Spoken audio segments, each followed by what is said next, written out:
Live from WTVO 17 and your home team, Eyewitness News at 5 starts now.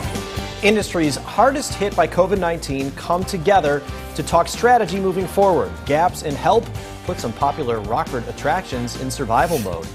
Plus, researchers look for coronavirus answers, the role your blood might play in how you get sick. The crack of the bat comes to Chicago 3 months late. We've got a live report from a very different opening day for baseball. Good evening, I'm Mimi Murphy. And I'm Eric Wilson. Illinois' stay-at-home order issued in March was a devastating blow to the local hospitality and tourism industry. Continued coronavirus concerns have local leaders looking for help. Representatives from the sector sat down with elected officials to discuss the impact of COVID-19 and needs for recovery. The Rockford area hospitality and tourism industry has been hard hit by COVID-19 restrictions. The economic impact from this industry is more than $390 million on our community. That's a staggering amount of economic impact that we see just from this one segment. A segment that's suffering. Last year, the Discovery Center Museum, known for its interactive displays, welcomed 150,000 visitors. But with interactions in general discouraged due to COVID concerns, administrators are forced to get creative. Most of the federal dollars and the state dollars have been dedicated through the COVID-19 funds to the basic needs. And museums just don't line up with that in the minds of government. Burpee Museum of Natural History has permits through the Bureau of Land Management to exhibit treasures, including Jane, the world's most complete juvenile T-Rex. The museum is granted permits because of its research programming. But what if we don't have that? We give Jane back, we give Homer back, we give Pearl back, we give, okay, we can fill in the blanks. And what is Burpee Museum when we lose that? Rockford area retailers face funding concerns of their own. Rockford Art Deli, known for its Forest City Pride t-shirts, is down $120,000 in just 2 months. Owner Jared Hennis says they're trying to focus resources as best they can. Is it cleaning the store after everyone comes in? Is it quarantining stuff if people want to try it on?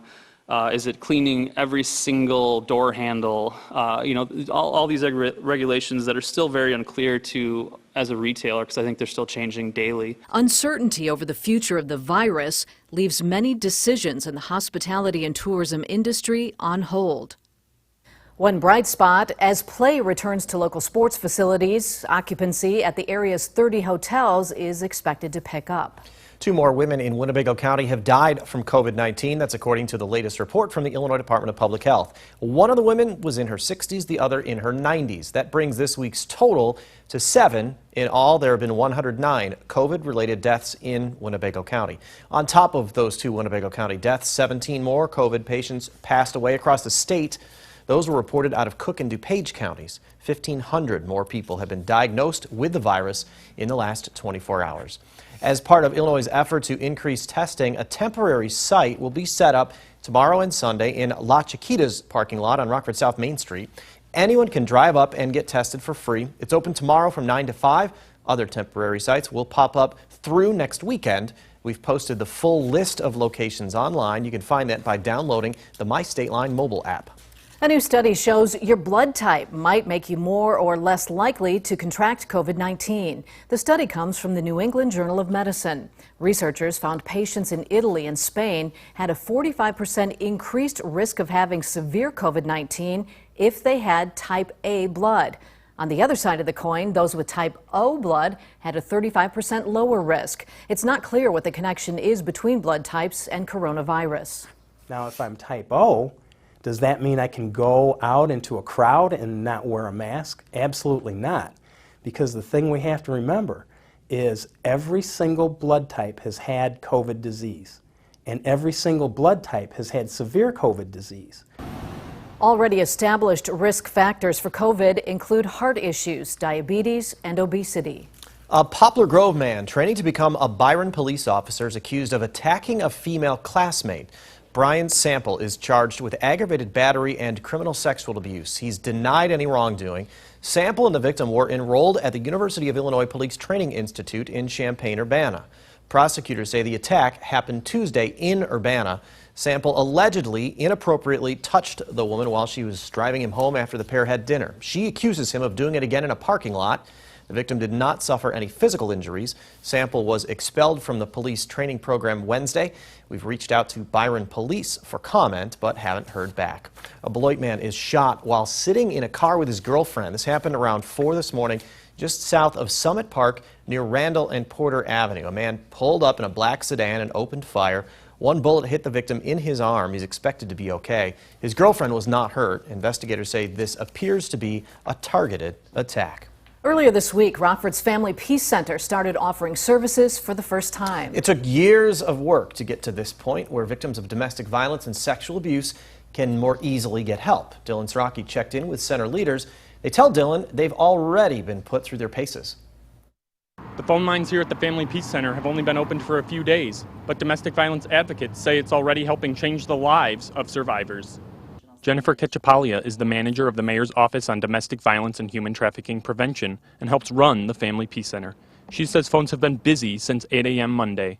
Right now, survivors can call and schedule an appointment for virtual services, including legal help, counseling, and assistance getting an order of protection. We have done the virtual platforms and connection virtually, and we have had survivors in the center doing the intakes and navigation, meeting with providers, and so we have done the full gamut of services here so far this week. Ketchapalia says construction on this location on North Main won't take too much longer. I'll have more on that coming up at 6 o'clock. In Rockford for your home team, I'm Dylan Sraki. Parents of Rockford Public School students need to be on the lookout for a survey from the district. It will come next week, and you must fill it out and return it, or your child will be automatically enrolled in in-person learning. RPS 205 is giving parents the option of in-class or remote learning this fall. If you don't submit the survey, there will be no transportation for your child either. The district is capping each bus at 48 students, and administrators warn there may not be enough buses at all times for everyone. They're also asking parents if they can get their child to and from school. We have all of the new details on our website. Just head to mystateline.com. Baseball returns to both sides of Chicago this evening. Cubs and the White Sox will both play their season openers. Scott Leber joins us live from outside Wrigley Field, where the Cubs will take on the Brewers. Scott, fans aren't allowed into the game, but we're kind of curious how many fans have actually showed up to Wrigleyville, just to be near the park. Yeah, that's what we were curious to find out, too. Of course, on any gorgeous summer weekend like we have right now, there's going to be activity around the Wrigleyville with the bars and everything as well, but nothing like we typically see on opening day. You see, normally this close to game time, some of the streets here would be blacked off. There'd be a whole lot of security. There is some security here, of course, and there would just be Cubs fans everywhere. There's still plenty of folks out here, a lot of them wearing their Cubs attire and just want to be around the ballpark in this atmosphere right now. Earlier, we saw some fans out here. They just wanted to get some pictures taken with a marquee behind them. Unfortunately, Gallagher Way, the park right outside the stadium here, is closed, so fans can't congregate there and watch the game on the big screen either. But the bars are open, and yes, the folks are taking advantage of those. Now, some of the fans that we spoke to earlier said they still want to be a part of opening day, even if they can't get inside the ballpark. I'm gonna hang out, probably, watch the game at a bar or see the rooftop, watch the game there. Disappointed are you that you can't go inside and watch the game today? It's disappointing, but being able to be out in the neighborhood and still feel the vibe is something that's still special. Probably end up going to a patio, seeing if we can still hear the vibe of the game going on, watch it at Murphy's Bleachers or something. Excited that they're going to be playing, but it's, sad to see that there's not a lot of people out. Not nearly as many as we usually see on a regular game day. Well, the game will start at 6:10 against the Brewers. It will be shown on ESPN. Tomorrow's noon start will be shown on Fox 39 Live. I'll be back with a little bit more coming up in sports. For now, we'll send it back to you in the studio, Eric and Mimi. Still looks like a great place to be. Thanks, Scott. The local community goes outdoors to give a boost to business owners. It's called Downtown Beloit Alfresco on Grand. Grand Avenue between State and Pleasant will be shut down every Friday and Saturday between 4 and 9 p.m. Restaurants will provide outdoor dining. Retail shops will have outdoor sales. Social distancing guidelines will still be in place. Organizers say it's about getting more customers for those hurt by coronavirus. During the COVID pandemic, it's really hard for our restaurants in downtown Beloit to have maximum capacity seating. And also our retailers, you know, there's a limit on how many customers they can have inside of their businesses. So we really wanted to showcase that they are open and ready for customers. Alfresco on Grand will run through the end of October.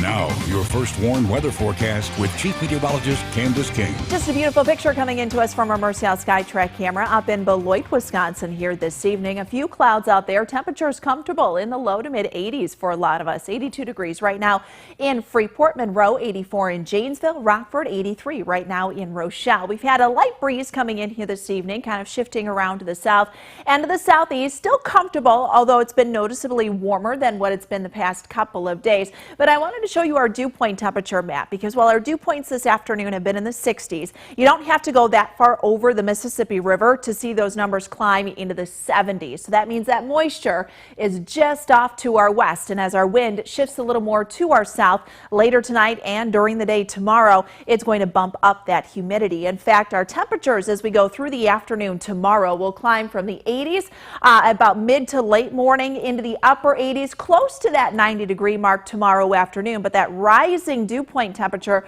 will push that heat index, or what it'll feel like during the day, back into the mid 90s. So noticeably warmer and a little bit more uncomfortable for tomorrow. Now Sunday is where you might feel it the most. We might have a little more cloud cover during the afternoon. Temperatures have a better chance of actually getting into the lower 90s, and with that rise in the temperature, the heat index on Sunday could come close to that 100-degree mark. But there is a cold front that will come through, and that could actually lead to some showers and thunderstorms late in the day on Sunday, more so during the overnight. But that high pressure system focused to our south and southwest this evening, pushing that jet stream up to the north, leaving us nice and dry, not only as we go through the night tonight, but for most of the day tomorrow. We've got a slight chance for a shower thunderstorm, mostly to our west tomorrow afternoon. I forgot to put some pause points in that futurecast, so we just kind of went right by there, but no worries for us tonight. Sprinkle, isolated shower coming up tomorrow to our west late in the day, and then better chance for some showers and thunderstorms as we head into Sunday. So down to 66 degrees for us tonight. Our winds will stay light. We could see a little patchy fog. Tomorrow close to 90, turning a little more humid for the afternoon. Temperatures then as we head into Sunday near 92 degrees. We're in the 80s on Monday. Chance for some showers during the early part of the day, and then actually drying out Monday afternoon. We hang on to just an isolated shower chance as we head into the middle part of next week, but temperatures a little more tolerable, still in the 80s by next week. Now, the Napleton Sports Desk with Samantha Rivera. And baseball star fans will finally get their wish tonight. The 2020 season opens for Chicago's baseball teams on both sides of the city. On the south side, the White Sox will host the Twins. On the north side, the Cubs will host the Brewers. Scott Lever is outside Wrigley Field. He joins us now live. Scott? Yeah, you know, so the opening day was supposed to be March 26th for the Cubs. Here we are 4 months later almost, and we're finally going to be playing ball at Wrigley Field here tonight. I'll tell you what, we are going to set one record tonight for the warmest home opener in Chicago Cubs baseball history. As far as fans goes, well, typically it would just be packed down here right now, and, well, you know, there's some activity going on because it's a gorgeous Friday night in Chicago, but there are some Cub fans milling around who just want to be here hanging out at the ballpark. Now, it's only a 60-game season, so anything can happen. In the National League Central Division with the Cubs, Brewers, Cardinals, and Reds all looking strong on paper, should be a tough division. But with an expanded playoff field, the chances are strong that 2 or even 3 teams from the division could get in. The Cubs didn't get into the playoffs last year. They changed managers, but that was the only major change. So what are the expectations of Cub fans this season? Expectations for the Cubs, they have to be good. David Ross, natural leader, coming into his first season. They're going to do awesome. They got Ross as their manager. He knows those guys. They respect him. I really think that it's anybody's World Series to win. And now that we're expanding the playoffs, it's really more who doesn't make it. So I think the Cubs have plenty of talent to get in the playoffs. I'm pretty optimistic. Hopefully, you know, the veterans, they'll be okay with the short schedule. Kyle Hendricks makes the start for the Cubs tonight. It's his first opening day start of his career. He's pitched well against the Brewers in his career. He'll try to get the David Ross era off to a strong start. Theo Epstein says he loves the way Ross has navigated the team so far through the pandemic and a short training camp. We're proud of David and the job that he's done, and couldn't have asked for more so far. And I think he already had the respect of everyone around here because of his presence. But even with the new guys, he's won them over, and we're certainly a united group with a leader that we're proud of right now. So we'll see if the new era starts with the W here tonight. Game time is 6:10. For now, Samantha, I'll send it back to you in the studio. All right, thanks, Scott. And again, the White Sox take on the Twins at Guaranteed Rate Field as well. Game starts at 7:10. Lucas Giolito is Chicago's starting pitcher tonight, while the Twins will have Jose Berrios. That's it for sports. We'll be right back. Beautiful night out there. Actually pretty comfortable too. A little warm and warmer than what it's been the past couple of days. Temperatures will dip down into the mid 60s. There won't be a lot of wind, so not a lot of air movement tonight. So maybe you have to turn the air conditioning back on. With that light wind shifting around to the south during the afternoon tomorrow, temperatures will climb into the upper 80s to near 90 degrees. The heat index, however, will climb into the mid 90s. So you're going to notice the difference tomorrow from what it's been these past couple of days. Now we are going to stay mostly dry tomorrow. Just a slight chance for an isolated shower or thunderstorm mostly to our west tomorrow late afternoon. Better chance for some showers and thunderstorms coming late in the evening on Sunday. Could be some heavy rainfall heading into Monday. All right, thanks, Candace. And thank you for spending some time with us. Stay safe.